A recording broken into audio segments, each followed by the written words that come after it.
ಗೌರಮ್ಮ ಅವರೇ ಅವ್ರಿಗೆ ಹೆಲ್ಪರ್ ಆಗಿ ಬಂದಿದ್ದಾರೆ ಸುಧೀರಾ ಅವರೇ. ವಿಶೇಷವಾಗಿ ಕಾರ್ಯಕ್ರಮದ ಕೇಂದ್ರ ಬಿಂದುಗಳು ಧರಣಿ ಜ್ಞಾನ ವಿಕಾಸ ಕೇಂದ್ರದ ಎಲ್ಲ ತಾಯಂದಿರಿಗೆ ಕೂಡ ನಮಸ್ಕಾರ.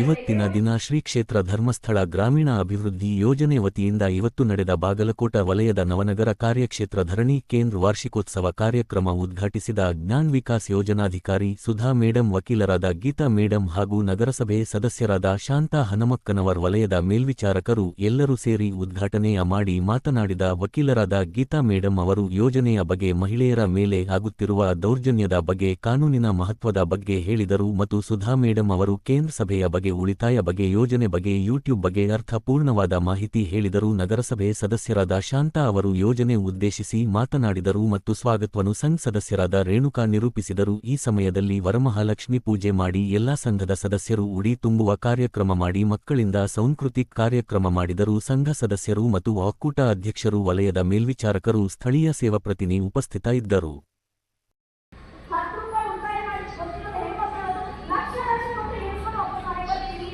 ಯಾವ ಅಧಿಕಾರಿಗಳನ್ನು ಸಿಗಿ ಮಾತಾಡೋದು ಧೈರ್ಯ ಇದೆ, ಯಾವ ಕಾರ್ಯಕ್ರಮ ಕೊಟ್ಟು ಯಶಸ್ವಿಯಾಗಿ ಮಾಡುವಂತ ಕಲೆ ನಿಮ್ಮಲ್ಲಿದೆ. 10 ರೂಪಾಯಿ ಕಟ್ಟಿಗೆ ಅಂತ ಇದ್ದವರು ಇವತ್ತು 12 ಕೊಳ್ಳ ಅನ್ನೋಕ್ಕೆ ಇನ್ನು ಒಬ್ಬೊಬ್ಬರ ಉಳಿತಾಯ 8,000 10,000 ಉಳಿತಾಯ ಆಗಿದೆ ಆಗಿಲ್ವಾ? ಹೆಣ್ಮಕ್ಳಿಗೆ ಏನ್ ಬಂದೈತಿ ಅಂತ ಹೇಳ್ತಾ ಇಲ್ಲ. ಗಂಡ ಅಣ್ಣ ತಮ್ಮ ಇವತ್ತು 3 ಲಕ್ಷ ತಕಬ 4 ಲಕ್ಷ ತಕಬ ವಾರ ವಾರ ಕಟ್ಟೋಣ ಮನೆ ಕಟ್ಟ ನಮ್ಮ ಸಂತೋಷದಿಂದ ಹೇಳ್ತಾ ಇದ್ದಾರೆ. ಬದಲಾವಣೆ ಸಿಗುತ್ತಾ ಇದೆ. ಯಾಕಂದ್ರೆ ಸುಮ್ಮನೆ ಹೇಳೋದಿಲ್ಲ. ಯಾಕಂದ್ರೆ ಧರ್ಮಸ್ಥಳ ಗ್ರಾಮಾಭಿವೃದ್ಧಿ ಯೋಜನೆ ಇವತ್ತು ನಿಮಗೆ ಗೊತ್ತಿರಲಿ. ನೀವೆಲ್ಲ ಹೇಗೆ ಮೆಂಬರ್ ಆಗಿ ಕುಂತಿದ್ದೀರೋ ನನ್ನ ತಾಯಿ ಧರ್ಮಸ್ಥಳ ಸಂಘದ ಒಬ್ಬ ಮೆಂಬರೇ.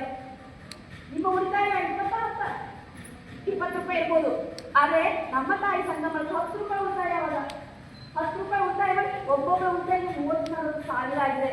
ನೀವೆಷ್ಟು ಸಾಲ ತಗೊಂಡ್ರೆ ಫಸ್ಟ್ 20. ನೀವು ಹಳೆ ಸಂಘ ಅಲ್ಲ, ಹಳೇದು ಫಸ್ಟ್ ಸ್ಟಾರ್ಟಿಂಗ್ ಮಾಡ್ಕೋತಾ ಇದ್ದಾರೆ. ನಾವು ಈ ಒಂದು ಸಂಘ ಸಂಸ್ಥೆಗಳ ಮುಖಾಂತರ ಎಚ್ಚೆತ್ಕೋಬೇಕಾಗ್ತದೆ. ಯಾವುದೇ ಒಂದು ಕಾನೂನು ಬರಬೇಕಾದ್ರೆ ಹಂಗೆ ಉಟ್ಕೊಂಡಿರ್ತೀವಿ. ಪ್ರತಿಯೊಂದು ಹಂತದಲ್ಲಿ ಒಂದೊಂದು ಕಾನೂನು ಉಟ್ಕೋಬೇಕಾದ್ರೆ ಒಂದೊಂದು ಹಿಂಸೆ ಪಟ್ಟಿರ್ತಾಳೆ. ಉದಾಹರಣೆ ಹೇಳ್ಬೇಕಪ್ಪ ಅಂದ್ರೆ ಆಸಿಡ್ ದಾಳಿ ಮಹಿಳೆಯರ ಮೇಲೆ ಒಂದು ಲಕ್ಷ್ಮಿ ಅಗರ್ವಾಲ್ ಅಂತ ಹೇಳಿ ರಾಜಸ್ಥಾನದವರು. ಆ ಮಹಿಳೆ ಇನ್ನೂ 16 ವರ್ಷ ಇರ್ತದೆ, ಕಾಲೇಜ್ ಹೋಗ್ತಿರ್ತಾಳೆ. 17 ವರ್ಷ ಇರ್ತದೆ, ಅವ್ರಿಗೆ 17-18 ವರ್ಷ ಇರ್ತದೆ, ಕಾಲೇಜ್ ಹೋಗ್ತಾ ಇರ್ತಾಳೆ. ನಹೀಮ್ ಅನ್ನುವಂಥ ವ್ಯಕ್ತಿ ಏನು ಮಾಡ್ತಿರ್ತಾನ, ಅಡಿಗೆ ಲವ್ ಮಾಡ್ತಿರ್ತಾನೆ. ಲವ್ ಮಾಡೋಂಥ ಸಂದರ್ಭದಲ್ಲಿ ಆಕೆ ದಿನ ಬಿಡಿಸಿರ್ತಾನೆ, ನಾನು ನಿನ್ನ ಮದುವೆ ಮಾಡ್ಕೊತೀನಿ, ನನಗೆ ನನ್ನ ಪ್ರೀತಿನ ಎಕ್ಸೆಪ್ಟ್ ಮಾಡ್ಕೊಂಡು ಹೇಳ್ತಿರ್ತಾನೆ. ಆಕೆ ಏನು ಮಾಡ್ತಾಳೆ, ನನ್ನ ತಂದೆ ತಾಯಿ ನನಗೆ ಶಿಕ್ಷಣ ಕಲಿಸಿ ಆಗಿದೆ, ನಾನು ಲವ್ ಜೀವನ ಇಷ್ಟ ಇಲ್ಲ, ನನ್ನ ಏನಾಗ್ತಾಳ, ನಾನು ಪದೇ ಫಾಲೋ ಮಾಡೋಣ ಅಂತ ಹೇಳ್ತೀನಿ. ಆದರೂ ಆ ವ್ಯಕ್ತಿ ಕೇಳೋಂಗಿಲ್ಲ. ಒಂದಿನ ಏನು ಮಾಡ್ತಿರ್ತಾಳ, ಇಬ್ಬರು ಅಕ್ಕ ತಂಗಿ ಸೇರಿ ಮಾರ್ಕೆಟ್ ಹೊಂದಿರ್ತಾಳ. ಅವ ಹಿಂದಿಂದ ಬೈಕ್ ತೊಗೊಂಡು ಬಂದೇಸಿ ಲಕ್ಷ್ಮಿ ಅಂತ ಹೋಗಿರ್ತಾನೆ. ಆಕೆ ಹಿಂಗೆ ನೋಡೋದ್ರಾಗ ಆ್ಯಸಿಡ್ ಗೊಜ್ಜಿರ್ತಾನೆ ಆಕಿನ ಮುಖಕ್ಕೆ. ಆಕಿನ ಮುಖ ಆ್ಯಸಿಡ್ ಗೊಜ್ಜಿದ್ಮೇಲೆ ಫುಲ್ ಎಲ್ಲ ಸುಟ್ಟು ಕೆಳಗೆ ಬಿದ್ದು ಒಳ್ಳಾಡಿರ್ತಾಳೆ. ಯಾರು ಕೂಡ ಆಕಿನ ಸಹಾಯಕ್ಕೆ ಬರೋಂಗಿಲ್ಲ. ಅಂತ ಸಂದರ್ಭದಲ್ಲಿ ಒಬ್ಬ ಆಟೋ ಡ್ರೈವರ್ ಏನು ಮಾಡ್ತಾನೆ, ಆಕಿನ ಕೊಡ್ತಾನೆ. ಬಿದ್ದು ಒಳ್ಳಾಡಿರ್ತಾಳೆ. ಎಷ್ಟು ಜನ ನಿಂತ್ಕೊಂಡಿರ್ತಾರೆ, ಫೋಟೋ ತಗೊಂಡಿರ್ತಾರೆ, ಯಾರು ಕೂಡ ಸಹಾಯ ಬರಲ್ಲ. ಅಂತ ಸಂದರ್ಭದಲ್ಲಿ ಡ್ರೈವರ್ ಆಗಿ ಹೆಲ್ಪ್ ಮಾಡಿ ಹಾಸ್ಪಿಟಲ್ ತಗೊಂಡು ಹೋಗ್ತಾರೆ. ಸುಮಾರು ವರ್ಷ ಗೊತ್ತಾಗ ಅಲ್ಲೇ ಟ್ರೀಟ್ಮೆಂಟ್ ತಗೋತಾರೆ. ಟ್ರೀಟ್ಮೆಂಟ್ ತಗೊಂಡ್ಮೇಲೆ ಆಕಿ ಮುಖ ಕರಡಿಯೊಳಗೆ ಭಯ ಬರ್ಸ್ಕೊಂಡು ಒಬ್ಬರಿಗೆ ಏನೋ ಸಮಸ್ಯೆ ಆಗ್ಬೋದು ಅನ್ನೋ ದೃಷ್ಟಿಯಿಂದ ಆಕೆಗೆ ಮುಖ ಸಮೇತ ತೋರಿಸಿದ್ರೆ ಒಂದಿನ ಆಕೆ ನೀರು ತೊಗೊಂಡಿರ್ತಾರೆ, ಗ್ಲಾಸ್ ಹೋಗಿರ್ತೀವಿ ಮುಖ ಹಾಕಿ. ಅವಾಗ ನನ್ನ ಮುಖ ಈ ಥರ ಕೆಟ್ಟದು, ತುಂಬ ಸುಂದರವಾಗಿರ್ತಾವೆ. ಆಕಿನ ಮುಖ ಫುಲ್ ಎಲ್ಲ ವಿಕಾರ ಆಗಿರ್ತದೆ. ಅವಾಗ ಆಕೆ ಡಿಸೈಡ್ ಮಾಡ್ತಾಳೆ, ನನಗಾದಂತನೂ ಮತ್ತೆ ಯಾರಿಗೂ ಆಗಬಾರ್ದು ಅಂತ ಕೇಸಿ ಡಿಸೈಡ್ ಮಾಡಿ ಈ ಒಂದು ಆ್ಯಸಿಡ್ ದಾಳಿ ವಿರುದ್ಧ ಪ್ರತಿಭಟನೆ ಮಾಡ್ತಾಳೆ. 2023 ಅಮೆರಿಕ ಅಧ್ಯಕ್ಷ ಬರಾಕ್ ಒಬಾಮ ಇರ್ತಾರಲ್ಲ, ಅವ್ರ ಪತ್ನಿ ಆಕೆಗೆ ರಾಷ್ಟ್ರ ಪ್ರಶಸ್ತಿ ಕೂಡ ಸಿಗ್ತದೆ.